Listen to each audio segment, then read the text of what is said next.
She said it while zipping up her coat, not even looking at me. "You're just afraid to lose me." It was not a question, not an accusation. It was a statement designed to feel inevitable, like gravity or guilt. I remember staring at her back as she adjusted her sleeves. She was already halfway out the door, physically and otherwise. Her tone wasn't angry. It was calm, almost bored. That made it worse. This wasn't the beginning of a fight. This was the closing line of a scene I hadn't realized I was in. I said nothing, not out of fear, not because she was right, because something in that sentence rang rehearsed, like she had practiced it, maybe not in front of a mirror but somewhere in text threads, long drives, conversations with someone who wasn't me. When she turned, I nodded once. "Okay." Her expression twitched. That was not the answer she expected. She left without another word. No slammed door, no dramatic exit. Just silence. That night I sat at the dining table alone. Her dinner plate sat untouched. She had claimed she was working late, but I already knew that was false. What I didn't know yet was where she really went or with who, but I would find out. The next morning she returned to routine like nothing happened. She was cheerful, humming. She poured my coffee, kissed my cheek, asked how I slept. "Fine," I said, eyes on her phone screen as she angled it away from view. She was always careful now. New password, notifications muted. The phone never left her side, even when she showered. I waited until she left the house before I opened the drawer where she kept her receipts. She used to toss them carelessly. This time one stood out, $148 from a downtown steakhouse. 2 entrees, 1 cocktail, 1 bourbon. She didn't drink bourbon. That night I asked how the team dinner had gone. She smiled too quickly. "Oh, we just grabbed sushi and called it early." That was her mistake. The lie was too clean. The next day I checked our joint bank account. A transfer $300 moved to a rarely used side account. 5 similar transfers in the past 3 weeks. The totals weren't large. That's why she thought I wouldn't notice. I still said nothing. Instead, I went quiet. Intentional. I let her talk. I let her fill the air. She was suddenly affectionate, making dinner again, suggesting we book a weekend away for our anniversary. She brought it up while slicing bell peppers, pretending she wasn't watching me out of the corner of her eye. "What do you think? Just the two of us. Somewhere quiet," I agreed. "Sounds perfect," she exhaled, like I had passed some kind of test, like I had believed her, but I had already started tracking her movements. I wasn't chasing her. I was documenting her. That night I installed GPS under her car. She would never see it. It wasn't a wild guess. It was confirmation I was after. My gut was already there. I just wanted the timestamps. The first ping came the next morning. She left at 7:41 a.m., told me she had an early yoga class. At 8:03 a.m. her car stopped, not at the gym, but at a residential block downtown. The same block the steakhouse receipt matched. It sat there for an hour and a half. Then she drove to work and texted me mid-morning like nothing happened. I stared at the screen. "Hope your day's off to a smooth start," she still added the heart. That was the moment I knew, not suspected, knew. She wasn't lying because she was confused. She wasn't distant because she was overwhelmed. She had already left. She was just waiting for me to hand her the story that would let her feel good about it. I would not give her that. She said I was afraid to lose her. She was wrong. I was afraid I'd keep trusting someone who looked me in the eye while building an escape route behind my back. She began rehearsing warmth the way an actress rehearses lines, familiar rhythms delivered just well enough to get by. I watched her closely, not with suspicion anymore, but with detachment. The more she smiled, the more I recorded. The more she touched my arm or said "I love you" on her way out the door, the more I cataloged her tells. I let her think I was still in it. That I still believed this was a lull in our connection and not a managed exit. That was the only power she had left, ignorance. I took it from her quietly. Her new routine never broke pattern. Mondays, yoga; Thursdays, team drinks; Saturday mornings, errands in clothes too styled for grocery shopping. I tracked each trip against her GPS. Not once did she go where she claimed. That week, she suggested we go back to the bed and breakfast where we spent our first anniversary. Her voice was light, almost nostalgic. "It could be good for us," she said, leaning over her laptop. Disconnect a little, just you and me. I nodded. Sure, book it. She smiled, a little surprised. I could see the calculations forming behind her eyes. She thought she had pulled me back in. But I wanted to see how she would manage both lives at once. If she was juggling someone else, and I knew she was, she would have to explain where she went, what she was doing. I wanted to watch her split herself in real time. 2 nights later, she cooked dinner. That alone was suspicious. She poured wine, lit a candle, and asked about my day like she was playing house with someone else's husband. I watched her stir the pasta, measuring each moment. She was trying to cover guilt with performance, and I let her. Mid-meal, she reached for my hand across the table. Her voice softened. I know I've been hard to read lately. I kept my grip loose. We've both been busy. She gave a rehearsed laugh. Still, I appreciate how patient you've been. The same night after she fell asleep, I pulled up the tablet she no longer used. A few old logins still synced from her phone. I opened the cached email folder buried in the settings. Messages partially saved, fragmented but legible. One caught my eye. He hasn't asked anything. I think we're fine. I sat with it. The timestamp matched the night she handed me Thai food and kissed my cheek like a woman still married. Like a woman not building a life elsewhere. She had given me silence wrapped in sweetness, distraction dressed as care. I added the message to the file I was building, one I stored on a hidden drive. I had receipts, GPS logs, timestamps, and now written confirmation. Not of guilt, of intent. That was what mattered most to me, not the deception itself, but the premeditation. She was not impulsive, she was careful, each lie told without a stutter. I stopped sharing my schedule with her. Did not notice. She had stopped tracking me long before I started tracking her. Her world no longer required me in it, only around it. That weekend, she wore a new dress to brunch with an old friend. I noted the time she left: 10:06 a.m. Her car parked at the same downtown block by 10:28. She did not return until 1:12 p.m. She came home holding a small box of pastries. She offered me one with a smile. They had your favorite, she said. I thought of you. I took it, said thank you, logged the time. The box came from a cafe nowhere near her claimed destination. She sat beside me on the couch, laid her head on my shoulder, and scrolled through her phone with her body pressed against mine. She still wanted the appearance of closeness, still wanted the coverage it gave her. She was not loving me. She was laundering her guilt through proximity, and I had no intention of stopping her. By the third week, I no longer questioned what she was doing. I just wanted the full outline of her second life. She never noticed the GPS device under her car, never saw the banking alerts rerouted to a private folder, never checked the Wi-Fi history I quietly mirrored using admin tools built into our router. She had grown comfortable in her duplicity, and that made her careless. That Monday morning, she said she was going to the gym. Her car pinged 2 miles west, same address as before. I cross-referenced the location with ride-share drop-offs. The same car, 3 different days, mid-morning pickups. Her timeline never aligned with what she told me. By Wednesday, I had pulled a month's worth of location history. Synced text fragments and account logins she had forgotten were still linked to our shared tablet. Some were brief, most had been deleted, but her words were still cached in the system, buried but not gone. One message stood out. I've got everything mapped. I just need a clean way out. That was when I stopped feeling betrayed and started preparing for exposure. I opened a secure folder, named it with a project code I had used years ago for an abandoned consulting contract. She would never recognize it.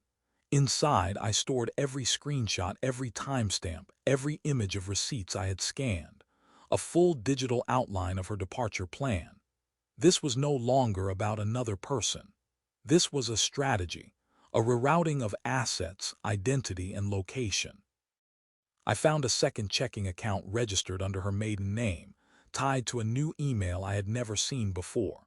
The transfers were exact: $300, $200, $450, never more than $500, always from our shared account, spread out, hidden in routine purchases.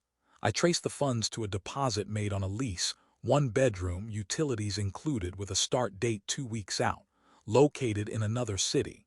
She had signed it alone. No co-signer, no explanation. I searched our cloud drive, found scanned copies of her ID and credit report from 3 weeks ago. She had uploaded them under a generic file name, medical docs, lazy. I printed the lease form and filed it with the rest. She was not stepping out. She was already gone. She was building a version of herself that would not need to confront me. One that would not require conflict, just distance and plausible deniability. She wanted a transition that felt like it had always been coming. That night she came home smiling, set her purse down, walked over to me at the sink and touched my arm gently. I was thinking we should get out of town in a couple weeks, still up for it. I dried my hands and turned toward her. Booked time off this morning. She lit up, leaned in, kissed my cheek. I'm really glad. I nodded and watched her walk into the other room, texting someone before she even reached the hallway. I knew who she was texting. I had seen the name buried in message logs, abbreviated, hidden beneath a fake contact label. The number never changed. She still thought I was unaware. She thought I was staying silent out of fear. She thought I was afraid to lose her, but I was not afraid. I was building the record that would ensure I never questioned what I had seen. The final piece dropped late on a Thursday night, and it was the one she never expected I would find. A confirmation email. Subject line, mail forwarding service activated. She had used her maiden name again, forwarding all physical mail to an address I had never heard of. When I looked it up, it matched the lease she signed 2 weeks ago. A new city, a new start without me. She had not planned an escape, she had engineered one. The next morning I moved quietly, not emotionally, not impulsively. I printed copies of the lease, the bank transfers, the forwarded mail, and the digital messages. I stored everything in a physical file. I scheduled an appointment with a legal team that afternoon, asset protection first, divorce second. I did not want revenge. I wanted a clean perimeter. By 3:00 p.m. I had initiated holds on our joint accounts. My direct deposits were rerouted. Access to the brokerage fund was frozen under a protection clause. Her name was removed from anything she did not legally own. She would feel the shift soon, but not yet. I wanted the facts to land all at once. That evening she came home later than usual. Her makeup was freshly applied, her smile casual but bright. She walked in carrying Thai food, the same meal she had brought me weeks ago after lying about dinner with coworkers. I figured you'd be hungry, she said, setting it down. I looked at her hands, manicured, no ring. I thanked her, opened the bag, and asked about her day. She described a meeting I already knew had not happened. She layered in believable coworkers, paused in the right places. She had become fluent in fiction. After dinner, she sat across from me with her legs tucked under her, scrolling her phone like a teenager. The same quiet hum beneath her breath, still pretending we were okay. I was thinking, she said eventually, glancing up, we should get away somewhere colder, maybe cancel the beach trip, go north instead. I gave a slow nod. That might be better. Her expression flickered. She was waiting for resistance. There was none. She wanted control of the script until the last page. She still thought she could set the tone of our ending, but she had misread me completely. The next morning I left for work before she woke. I placed the file, labeled and dated, inside the safe in my office. I changed the code, removed her access from the alarm panel. Every point of entry was being recoded. Every shared login revoked. The attorney confirmed everything was in motion. She would receive the filing within 48 hours. No conversation, no warning. She had chosen an ending in private. I was giving her the dignity of it officially. When I came home that night, she greeted me with a glass of wine and an old playlist humming from the speaker. It was the kind she used to put on when we first met. The meal was already plated, lights dimmed, candles lit. I stood in the doorway for a long time before saying anything. She turned from the stove, smiling. Surprise. I stepped forward, sat at the table, watched her pour wine into my glass. She still believed she was winning silence, that my quiet was the same as surrender, but she had already lost the part of me that would ever hand her the story she wanted. She never saw it coming. That was what made it clean. I waited until the following Sunday, mid-afternoon, when she was calm. The house was quiet.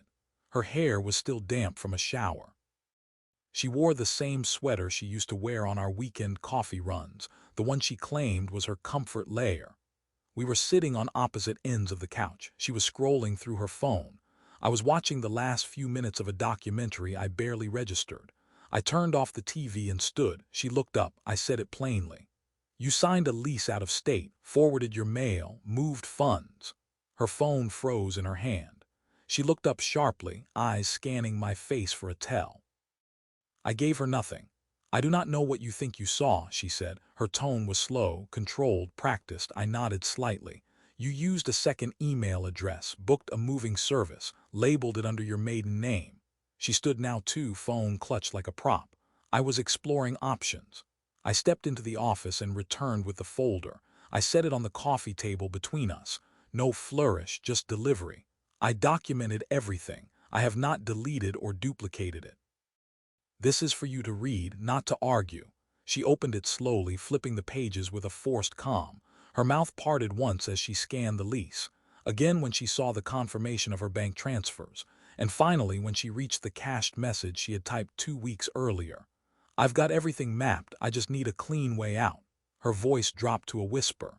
You read my messages. I sat across from her still. You erased them, but not completely. She closed the folder. Her hands were shaking, but her face stayed hard. I did not want it to be like this. I leaned forward slightly. You wanted to leave quietly, take what you could, and walk away without conflict. She tried again. I thought maybe if we could just get through this month. You made your choice before I ever saw the first receipt. Silence. Long, tense. She sat back as if gravity had changed. I was scared, she said quietly. No, I answered. You were strategic. You staged it slowly, carefully, without resistance. And I let you so I could be sure, she exhaled shakily. So what now? I have already filed, I said. Access has been removed, accounts frozen, all financial protections are in place. She covered her face with one hand, then dropped it. I was never going to take everything. You were going to take enough, quietly, without accountability. Tears welled. She did not let them fall. I did not mean to hurt you. I looked at her. But you did. We sat in the silence she had created, the one she had filled with soft dinners, light jokes, and distraction. It felt colder now, honest. Finally, she stood. Is there anything you want me to say? No, I said. I only wanted the truth. You gave it to me by mistake. She looked around the room, photos still on the shelves, our wedding frame near the stairs. None of it was real to her anymore. Maybe it had not been for a while. I'll stay somewhere else tonight. That would be best. She grabbed her coat, paused at the door. I thought you'd fight harder. I held her gaze.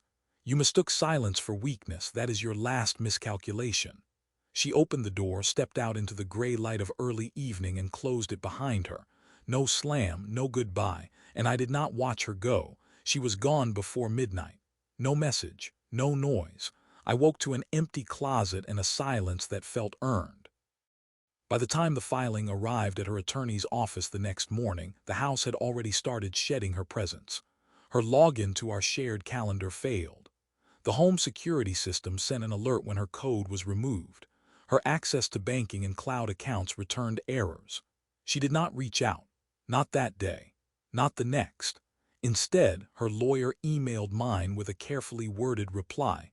My client acknowledges the petition and does not wish to contest the court terms. It was the language of someone retreating under cover. Not angry, not resistant, just trying to finish quietly. I approved the draft settlement without changes. She had no footing to bargain. The file I had handed her did all the speaking I needed. There was nothing left to dispute. A few mutual friends noticed the shift. They texted, politely vague. Haven't seen you two around lately. Everything okay? She's been pretty quiet. I gave no explanations. No denials. No admissions. Only one-line acknowledgments. Let them guess. Let her fill the silence however she liked. A neighbor stopped me in the driveway 2 days later. He nodded toward her empty parking space. She move out. I met his eyes evenly. It was time. He gave a low whistle but said nothing more. That was enough. Inside the house, I moved through the spaces with mechanical calm. I cleared out the bathroom cabinet, her products lined neatly as if she might return for them. I boxed them. Labeled them. Placed them in the garage next to a set of heels she had not worn since winter. On Thursday, a moving company arrived. She had sent them. I gave them access, watched them take what she had marked with yellow tape. They moved efficiently, not a word of hers included. No note, no apology, just silent removal. By sunset her things were gone. The house did not echo, it exhaled. I took down the photos, not with anger, with precision. Wedding, vacations, dinner parties that now felt posed. I wrapped each one in paper and stacked them in the hall closet, bottom shelf, behind a broken fan, out of sight, not out of mind. The legal team confirmed processing had begun. The paperwork would be finalized in weeks. A clean break, no shared debt, no contested property. I had protected what mattered before she even knew I was watching. Her final email came late Friday night. No subject line. Thank you for handling this without turning it into something ugly. I stared at it for a while, then deleted it. She had managed her departure so carefully, wrapped her departure in soft smiles and curated affection. Now she wanted closure without confrontation, a story she could live with, a version that painted her departure as mutual, dignified. But the truth was heavier. She had not left because we drifted. She had left because she believed I would never have the clarity to stop her. She mistook my silence for weakness. She thought she could leave with both her pride intact and my silence in tow.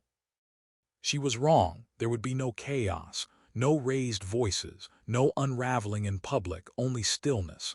And now that stillness belonged to me. The locksmith finished in 40 minutes. He handed me 2 sets of keys and said, "Everything is updated, no copies anywhere else." I thanked him, locked the front door behind him, and stood there a moment. Not because it felt symbolic, because it felt final. Every access point had been reset. Garage, security panel, alarm codes, smart locks, router admin. Her name was gone from every shared account. There were no windows left open, no digital backdoors. I had not left anything to sentiment. Not a single loophole she could use to drift back into this life under the pretense of familiarity. She was officially locked out of the house, the systems, and the version of me who once would have waited for her to change. I spent the rest of the day finishing what was left. I closed the old savings account, opened a new one under a different institution, transferred every document bearing both our names into a secure archive, canceled the shared subscriptions, changed the primary email on all core services. I deleted the GPS tracker app. I no longer cared where she went. By late afternoon, the house felt still in a way that had nothing to do with her absence. It was not grief. It was not freedom. It was something more grounded, like stepping into clean air after months of mold. I walked through each room, making small adjustments, not to erase her, but to put myself back in the frame. I removed the empty mug she always left by the nightstand, replaced the dining table centerpiece she once insisted on with something quieter, functional. Her toothbrush was still in the holder. I dropped it in the trash without hesitation. A week ago, these objects might have held emotional weight. Now they were clutter. Reminders of how easily someone can perform presence while already planning their exit. I did not turn on music. I did not pour a drink to celebrate. I just opened the back door and stood there, looking out at the small yard she had once talked about renovating. The project never happened. It was always a someday conversation, just like her promises, her softness, her smile when she touched my hand and said, "I love you." She had not meant the words when she said them. Not for a long time, but I had meant mine when I said nothing in return. The silence I gave her was the last honest thing between us. That night I slept with the bedroom window cracked open. No sounds but air, no footsteps in the hall, no key turning in the front lock. Her story was gone, and she could tell it however she liked, to friends, to family, to whoever she hoped would let her shape the version that painted her kindly. I would not respond. I would not contradict. I would just live outside of it. In the morning I stood at the kitchen sink, drank my coffee, and stared out the window. Nothing profound happened. The sky was the same. My reflection looked sharper, not better, not worse, but real. I did not feel healed, but I felt undisguised. And for the first time in a long time, that was enough.